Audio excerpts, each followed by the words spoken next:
রিকশাচালককে জুতাপেটা করার রাজশাহীর পবা উপজেলার সমাজসেবা কর্মকর্তা জাহিদ হাসান রাসেলকে সাময়িক বরখাস্ত করা হয়েছে। সোমবার ৩রা ফেব্রুয়ারি সমাজ কল্যাণ মন্ত্রণালয়ের প্রশাসন ৫ প্রশাসন ও শৃঙ্খলা শাখার এক প্রজ্ঞাপনে তাকে সাময়িক বরখাস্ত করা হয়। রাষ্ট্রপতির আদেশক্রমে প্রজ্ঞাপনে সই করেন সচিব ড মোহাম্মদ মহিউদ্দিন।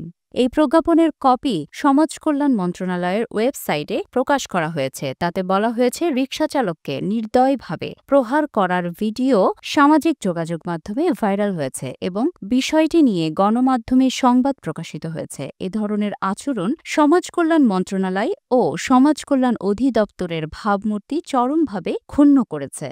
সরকারি কর্মচারী হিসেবে তার এই ধরনের আচরণ অশোভনীয়, অসঙ্গত, চাকরি শৃঙ্খলা পরিপন্থী এবং শাস্তিযোগ্য অপরাধ। প্রজ্ঞাপনে আরও বলা হয়, তাই সরকারি চাকরি আইন ও সরকারি কর্মচারী শৃঙ্খলা ও আপিল বিধিমালা অনুযায়ী জাহিদ হাসান রাসেলকে সাময়িক বরখাস্ত করা হল। জাহিদ হাসান বিধি মোতাবেক খোরপোশ ভাতা প্রাপ্য হবেন। জনস্বার্থে এ আদেশ অবিলম্বে কার্যকর হবে বলেও ওই প্রজ্ঞাপনে উল্লেখ করা হয়েছে। এর আগে গত শুক্রবার একটি সিসি ক্যামেরার ফুটেজ সামাজিক যোগাযোগ মাধ্যমে ছড়িয়ে পড়ে। তাতে দেখা যায়, কোয়ার্টারের সামনে জাহিদ হাসান রাসেল এক রিকশাচালককে পায়ের জুতা খুলে পেটান। পরে প্রাইভেট কারের ব্যাগ ডালা থেকে লাঠি বের করে আঘাত করতে থাকেন। এছাড়া অশ্লীল ভাষায় গালাগাল করতেও দেখা যায় তাকে।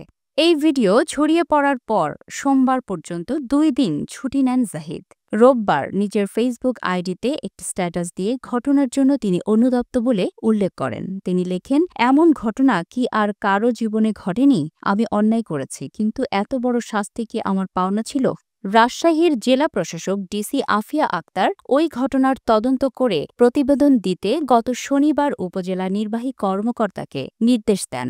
এর পরিপ্রেক্ষিতে রোববার ৩ সদস্যের তদন্ত কমিটি করেছেন ইউএনও। এই তদন্ত শেষ হওয়ার আগেই জাহিদ হাসানকে সাময়িক বরখাস্ত করল মন্ত্রণালয়।